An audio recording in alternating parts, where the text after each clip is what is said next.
ideal place to be, where rich folk go to party and flex wealth. They have the most lavish homes that overlook the city, living what most call the American dream.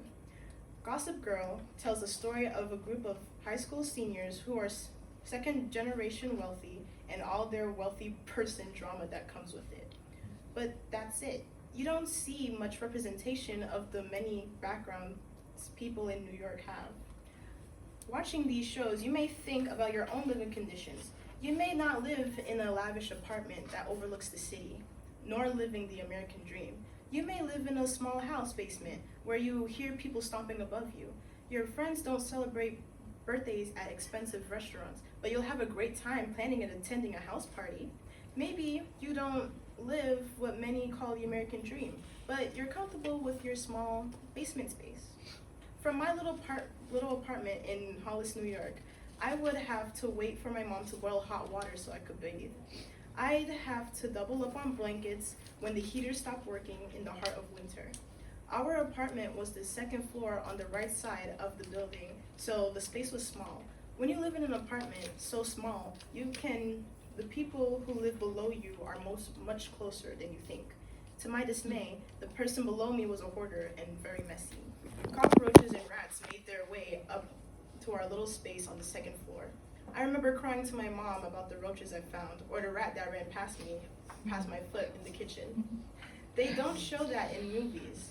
It was almost always my mom and I living, but not wealthy. We had enough to be comfortable, and that was enough for me. As a child, I didn't know what designer meant nor the importance of those things. My mom always told me that we're rich with love, and I agree and live by it.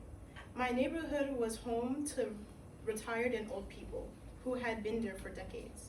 Consider what your Hollis, New York would say if it saw what it could have been. Heat wouldn't be optional, water would always be hot, the critters may stay outside instead of in your space. Maybe wealthier people could live there. Maybe it could be cleaner. Maybe there would be fewer crazy people in the area.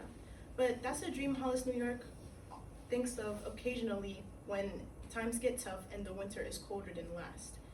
Maybe you don't have to move to New York City to be a New Yorker. Maybe you are already a New Yorker no matter where you're from.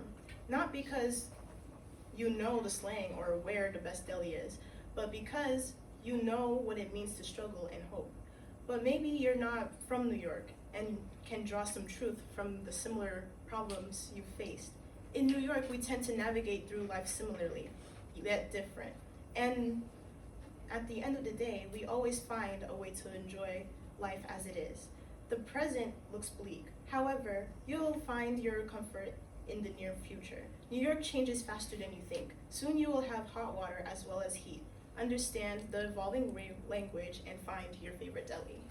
Right.